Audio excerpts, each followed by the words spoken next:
جن کو اگر ایک صحیح راستہ بتایا جائے، ان تک یہ بات لے جائے کہ دیکھو اس طریقے سے کام کرنے کا نتیجہ بہتر ہو سکتا ہے، تو وہ اس سے انکار کرنے میں یا اللہ کے سسٹم کو ریجیکٹ کرنے میں اگر جلد بازی کرتے ہیں، تو ان کو یہ بتایا جا رہا ہے کہ اس سے تمہیں افسردہ نہیں ہونا چاہیے، غمگین نہیں ہونا چاہیے۔ اب پہلے ہم اس کی بات کرتے ہیں کہ کفر میں جلد بازی اور ریجیکشن کی بات ہوتی کیوں ہے۔ دیکھیے، ہر انسان جو ہے وہ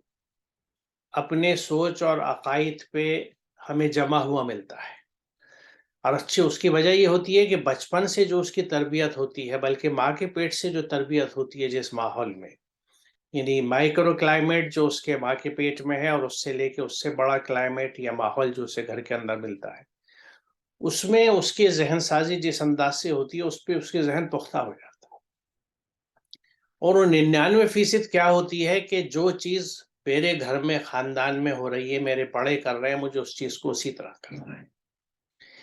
اسی چیز کا ایک ایکسٹینشن اگر وہ پہنچتا ہے تعلیمی ادارہ تک، تو وہاں ہوتا ہے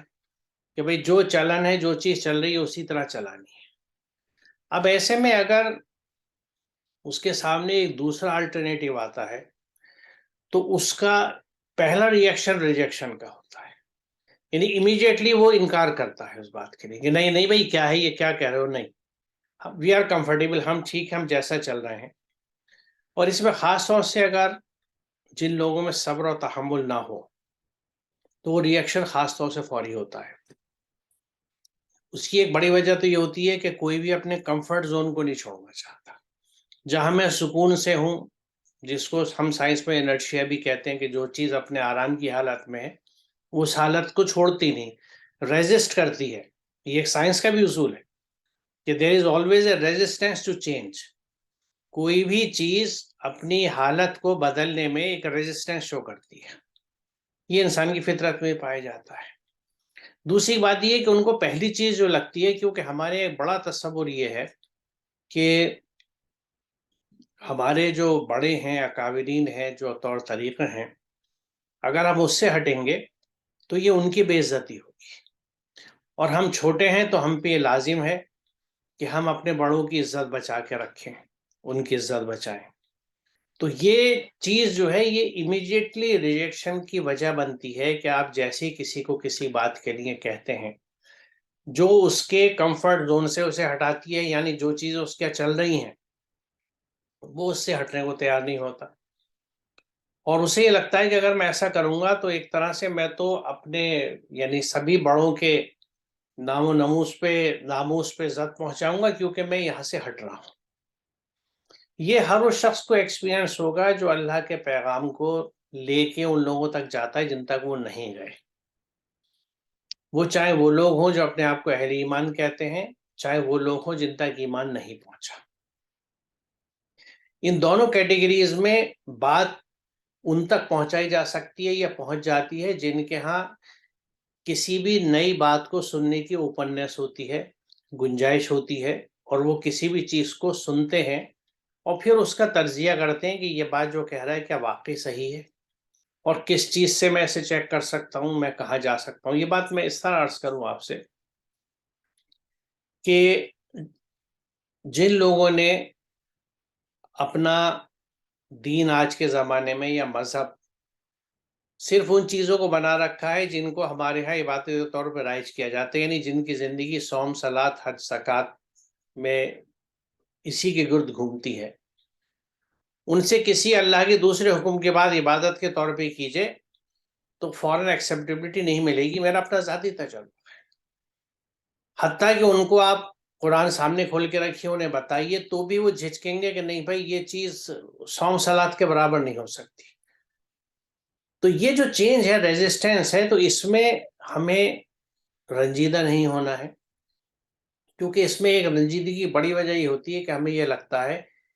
کہ یہ اس کاز کو، اس نظام کو کوئی نقصان تو نہیں پہنچا دیں گے،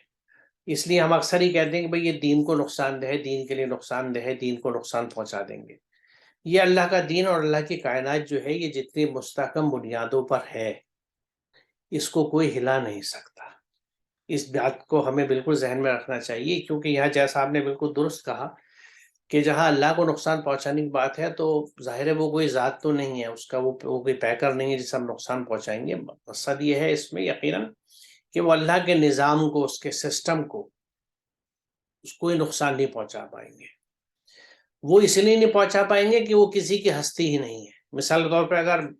میں ہوں اور میں یہ طے کر لوں کہ بھائی میں اپنی زندگی اپنے حساب سے گزاروں گا،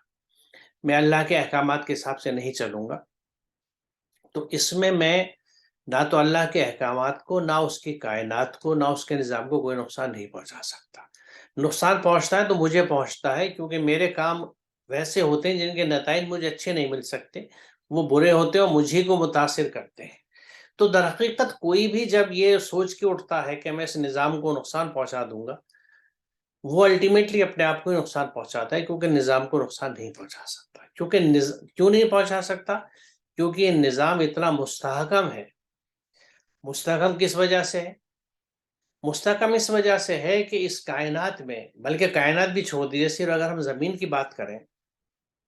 تو زمین پہ صرف انسان ایک ایسی ہستی ہے جس کو اللہ نے چوائس دی ہے، جس کو یہ حق ہے کہ وہ اپنی مرضی پہ چلے یا اللہ کے احکامات پہ چلے۔ تو وہ اللہ کے احکامات پہ نہیں چل کے جتنی خرابی پیدا کرے گا وہ اپنے ذات میں اور اپنے گرد و پیش کرے گا۔ لیکن انسان کے علاوہ اس زمین پہ رہنے والی ہر چیز، چاہے وہ زندہ ہو یا بے جان ہو، اللہ کے قوانین پہ چلتی ہے۔ اللہ کے قوانین پہ چلا کے اس نے سسٹم کو جتنا استحکام دے رکھا ہے، تو بغاوت کرنے والی ایک چھوٹی سی ہستی اس کو بہت زیادہ ڈیمیج نہیں پہنچا سکتی۔ اس کا ثبوت ہم اگر ماحول سے لے لیں، جیسا ابھی آپ نے ذکر کیا، بلا شبہ انسان کی کارکردگی اور حرکتوں کی وجہ سے ماحول کو بہت نقصان پہنچا ہے۔ ہوا میں کثافت ہے، یعنی ہمیں اب ایئر میں پولوشن ملتا ہے، پانی میں ملتا ہے، جنگلات کم ہو رہے ہیں، اس کی وجہ سے جو نقصانات ہیں، موسموں میں تبدیلی آ رہی ہے، جگہ جگہ ہم دیکھتے ہیں۔ لیکن اس کا علاج کیا ہے؟ اس کا علاج جو ہے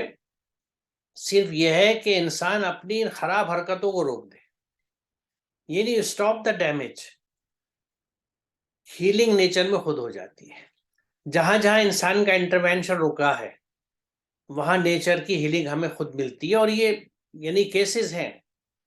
ویل ڈاکومنٹڈ کیسز ہیں، ایگزامپلس ہیں جو ہمیں دکھتی ہیں کہ جہاں ہیومن انٹرونشن روک دیا گیا، انسان کی جو فساد پھیلانے کی حرکتیں ہیں وہ روک دی گئیں، وہاں چیزیں خود نول کر گئی، کیونکہ پوری کائنات اللہ کے قوانین پہ چلتی ہے۔ انسان اس کو نقصان اگر پہنچاتا ہے تو اسی محدود دائرے میں جس سے وہ خود متاثر زیادہ ہوتا ہے بنسبت دیگر چیزوں کے۔ دوسرا اس میں رخ جو ہے کہ جب ہم یہ بات کہتے ہیں کہ اللہ کا ارادہ ہے کہ آخرت میں ان کے لیے کوئی حصہ نہ رکھے، تو یہ بھی اسی نظام کا حصہ ہے۔ اس نے ہر چیز کا ایک نظام رکھا ہے کہ جو جس راستے پہ چلتا ہے اس کا اینڈ متعین ہے کہ آپ اس راستے پہ چلیں گے تو یہاں پہنچیں گے۔ جو آدمی اللہ کے احکامات پہ نہیں چلتا اور اس نے وہ راستہ چنا ہے جو اس کے منمانے طریقے سے ہے، تو نیچرلی اس کو کسی خیر میں حصہ نہیں ملے گا۔ اس کا حصہ جو ہوگا انہیں خرابیوں میں ہوگا جو وہ اپنے اعمال کی وجہ سے اپنے آگے بھیجے گا، اور ان کا نتیجہ وہ بھگتے گا۔ تو اسی لیے ایسے لوگوں کے لیے آخرت میں جو یہ بات کہی گئی ہے، ایک بڑا عذاب ہے، اور یہ عذاب جو ہے یہ صرف آخرت تک محدود نہیں ہوگا بلکہ ان کی یہاں کی زندگی میں، کیونکہ یہ جو جلنے کا معاملہ ہے اور جلن ہے، یہ یقیناً اس آگ سے بھی ہے جو جہنم کی ہوگی، اور یہ وہ آگ بھی ہے جو ہمارے سینوں میں سلگتی ہے۔ جو ہر انسان جو اللہ کے احکامات سے ہٹ کے چلتا ہے اس کے اندر جو مزاج میں بے چینی اور بدامنی پائی جاتی ہے، مختلف نیگیٹو تھاٹس کی وجہ سے، منفی سوچ کی وجہ سے، منفی کاموں کی وجہ سے وہ اس کو اپنے آپ میں خود جلاتی رہتی ہے۔ جو مزاج میں انسان کے طبیعت میں جو بے چینی ہوتی ہے، جو وہ بے سکونی کی حالت میں ہوتا ہے، سکون میں نہیں ہوتا، امن میں نہیں ہوتا، ہی اور شی از نیور ایٹ پیس، یہ کیفیت اضطراب کی، بے چینی کی اپنے طور میں خود ایک عذاب ہے کہ انسان کو کہیں سکون نہیں ملتا۔ وہ مجبور ہو کے دوائیں کھاتا ہے، ڈاکٹر کے پاس جاتا ہے، پھر بھی اسے سکون نہیں ملتا۔ نیند کی گولیاں کھا کے بھی اسے نیند نہیں آتی، دوائیں کھا کے بھی اسے سکون نہیں ملتا۔ تو یہ بے چینی اسی ایک عذاب کا حصہ ہے جس کی ایکسٹینشن اگلی زندگی میں ملتی ہے، آخرت میں بھی ملتی ہے۔ اسی بات کو یہاں پہ کہا گیا۔ تو اس میں بنیادی چیز یہ ہے کہ ہمیں سمجھ لینا چاہیے کہ اللہ کے احکامات سے اگر کوئی بہت جلدی یہ امیڈیٹلی انکار کرتا ہے تو اس سے ہمیں فکر نہیں کرنی چاہیے، کیونکہ انسان کی عین فطرت ہے اور اس سے یہ کسی کو نقصان نہیں پہنچائے گا. یعنی اس میں ایک جذبہ جو ہمارے ذہن میں آنا چاہیے وہ ایک ہمدردی کا ہونا چاہیے اس شخص کے لیے جو جلد بازی کر رہا ہے اپنے آپ کو تباہ کرنے کے لیے. صرف یہ جذبہ ہونا چاہیے، یہی فکر ہونی چاہیے کہ یہ بیچارہ کیا حال اس کا ہوگا، اور اس جذبے کے تحت ہم کوشش کرتے رہیں، مختلف انداز سے حسن طریقے سے اس تک بات لے جا کے کوشش کرتے رہیں کہ کاش یہ اس بات کو سمجھے اور اپنے راستے کو درست کر لے. چلے طارق صاحب آگے چلتے ہیں.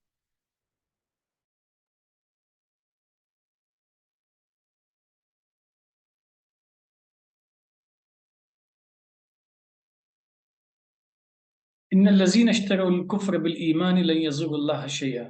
ولهم عذاب علیم. بے شک جنہوں نے ایمان کے بدلے کفر چنا وہ اللہ کو ہرگز کو نقصان نہیں پہنچا پائیں گے اور ان کے لیے ایک دردناک عذاب ہے. یہاں پہ اس آیت میں بھی یہ پچھلی ہی آیت سے جوڑی ہوئی آیت ہے اور اس کا مفہوم بھی بڑا واضح ہے کہ انسان کا مزاج کیسا ہونا چاہیے. اور ابھی جیسا کہ ابھی آپ نے فرمایا بڑی ایک اہم چیز ہے کہ اس پہ ہم لوگ عمل کرنا شروع کر دیں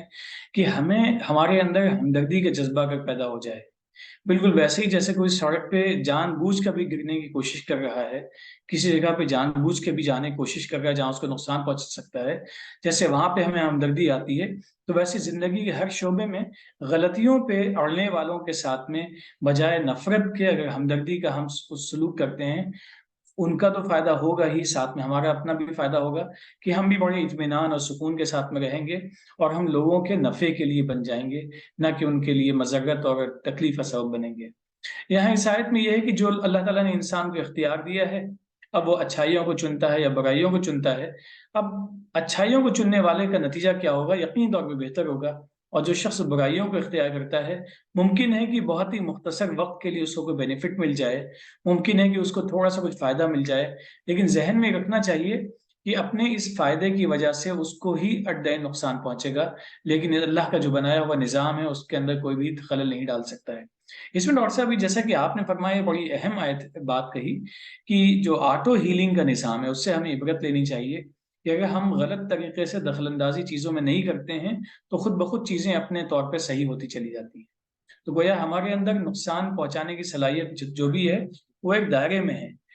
ایٹ دا اینڈ جو لانگ ٹرم نقصان ہے وہ ہم ہی کو پہنچتا ہے، ہمارے جسم کو پہنچتا ہے، ہماری صحت کو پہنچتا ہے، ہماری آخرت کو پہنچتا ہے. یعنی الحیات الدنیا اور دار الآخرہ دونوں ہم سے ہمارے متاثر ہوتے ہیں. اور یہ جو آخری میں ہے کہ بہت ہی بڑا ان کے لیے عذاب ہے. عذاب کا مطلب کیا ہوتا ہے؟ عذاب کوئی ایسی چیز نہیں ہے کہ اس میں بھی کوئی جذبے کا دخل ہے، بلکہ عذاب دراصل نتیجہ ہے. اچھائیوں کا نتیجہ اچھا ہوتا ہے جس کو جنت سے تابع کیا جاتا ہے، امن اطمینان سے تابع کیا جاتا ہے، اور برائی کرنے اور برے اعمال اختیار کرنے کے نتیجے کو جہنم یا تکلیف یا عذاب کی بہت ساری شکلیں ہو سکتی ہیں. یہ فوری بھی شکل ہو سکتی ہے اور یہ بعد میں بھی ہو سکتی ہے. فوری اس طور پر جس کا تعلق الحیات الدنیا سے ہو، اور بعد میں اس طور پر جس کا تعلق الدار الآخرہ سے ہو. تو ان دونوں آیتوں کی روشنی میں ہم یہ مکمل طریقے سے سمجھ سکتے ہیں کہ ہماری زندگی بڑی آسان ہے اگر ہم سکون سے جینا چاہیں، اور لوگوں کے سلسلے میں بجائے منافرت کے دل میں تسلی رکھنی چاہیے، ہمدردی رکھنی چاہیے، اور ذہن میں رکھنا چاہیے کوئی بھی غلط کام ہم کر رہے ہیں تو اس کا نقصان مجھے کو ہی پہنچے گا، اور کائنات میں اس کا نقصان بہت ہی دائمی نہیں ہو سکتا ہے. دیکھیے یہاں بڑی دلچسپ بات میں آپ سے بتاؤں کہ یہ جو آٹو ہیلنگ کی بات آپ نے کہی، یہ صرف کائنات اور انوائرمنٹ پہ لاگو نہیں ہوتی، یہ خود ہماری ذات پہ بھی لاگو ہوتی ہے. وہ اس طرح لاگو ہوتی ہے کہ مثال طور پہ جب ہم کسی ایک جنگل کو چھوڑ دیتے ہیں اور اس کو ڈسٹرب نہیں کرتے تو اس میں پودے خود اگاتے ہیں، وہ ہرا بھرا خود ہو جاتا ہے. وہ پودے کون سے اگتے ہیں؟ جو وہاں کے پودے ہوتے ہیں، اس کلائمیٹک کنڈیشنز کے پودے ہوتے ہیں. یعنی جو نیچرل سیٹ اپ ہے اس جگہ کا، اس کے حساب سے وہاں کی چیزیں اس میں موجود ہو جاتی ہیں اور اس میں کوئی باہری چیز نہیں آتی. اس کے اپنے سسٹم کے اس ماحول کے حساب سے جو چیزیں ہوتی ہیں وہ از خود نمو پاتی ہیں، وہاں اگتی ہیں. ہم اپنے جسم کو اگر قدرتی نظام کے حساب سے لے کے چلتے ہیں اور قدرتی انداز سے اس کو اٹینڈ کرتے ہیں اور اس کو اسی رخ پہ چلنے دیتے ہیں تو ہمیں بیماریاں نہیں ہوتی ہیں. اور اس بیماری کو ہونے کے بعد بھی اگر ہم جلد بازی نہ کریں ڈاکٹر کے پاس جانے کی اور اپنے طریقے کو ٹھیک کریں، کیونکہ یہ جو طریقے کو ٹھیک کرنے کی بات میں کر رہا ہوں اس کی وجہ یہ ہے کہ آج اس بات پہ متفق ہیں سبھی ڈاکٹرز اور میڈیکل سائنس کے ایکسپرٹس کہ ہماری جو کلر ڈیزیزز ہیں جو آج انسانیت کو مارتی ہیں، جس میں لوگ مبتلا ہو کے مر رہے ہیں، ان کی اکثریت لائف اسٹائل ریلیٹڈ ہے، یعنی زندگی کے طور طریقے، کھانے پینے کے، رہنے سہنے کے ہم نے اس طرح کے کر لیے ہیں، یعنی توازن کو کھو دیا، جس کی وجہ سے بیماریاں آ رہی ہیں۔ تو ان بیماریوں کو دور کرنے کے لیے دواؤں کی ضرورت نہیں ہے، بلکہ ہمیں اپنے آٹو کریکشن کی ضرورت ہے کہ ہمارا جسم جس ساخت پہ ہے ہم اس کو اس پہ چلنے دیں۔ آپ ریگستان کے پودے ایک ٹراپیکل رین کے علاقوں میں جہاں بارشیں خوب ساری ہوتی ہیں وہاں لگانے کی کوشش کریں، نہیں لگیں گے۔ تو یہ جسم کے پہ بھی اطلاق ہوتا ہے، وہ بات اس موضوع سے ہٹ رہی، لیکن میں نے صرف اس لیے کہا کہ یہ آٹو کریکشن جو ہے یہ کائنات میں ہی صرف نہیں پایا جاتا، بلکہ اس کائنات کا ایک اہم حصہ انسان بھی ہے، انسان کے اندر بھی یہ چیز پائی جاتی ہے۔ اور اس طرف اگر ہم دھیان دیں تو ہم بہت کچھ یعنی بنا دواؤں کے اپنے آپ کو صحت مند رکھ سکتے ہیں، اپنے آپ کو درست رکھ سکتے ہیں۔ اب دیکھیے یہاں اس میں ایک بہت اہم نقطہ جو اس آیت میں وہ یہ ہے کہ ایمان کے بدلے کفر کو چنا، یعنی بات ہے چننے کی۔ جیسے یہاں میں نے کہی کہ ہم نے اپنا لائف اسٹائل کیا چنا، ہم نے اپنا طرز زندگی، رہنے سہنے کے طریقے، کھانے پینے کے، مثال کے طور پہ اگر یہ جسم ہمارا، آپ دیکھیے اس جسم میں میجر پارٹ جو ہے وہ بونز اور مسلز کا ہے۔ ہڈی مسلز پٹھے کس لیے ہوتے ہیں؟ کام کرنے کے لیے۔ آپ جسم سے کام لیں گے تو آپ کا جسم درست چلے گا۔ اب آپ نے اپنے مسلز کو اور پٹھوں کو ریسٹ دینا شروع کر دیا تو وہ ظاہر ہے آپ کو تنگ کرنے لگیں گے۔ یہ ایک مثال میں آپ کو دے رہا ہوں کہ یہ جسم کی ساخت جس طرح کی ہے آپ اسے اس طرح پہ رکھیں گے، کیونکہ آپ کو چننا ہے، یہ آپ کو اپنا لائف اسٹائل چننا ہے، آپ کو اپنی غذا چننی ہے۔ اب غذا چننے میں بھی جو ہدایت ہمیں قرآن دیتا ہے کہ جو چیزیں آپ کے لیے طیب ہیں آپ ان کو کھائیے، غیر طیب چیزوں کو مت کھائیے۔ طیب کھانے کے لیے کیا چیز ہے؟ یعنی طیب کے بہت سارے معنی ہیں،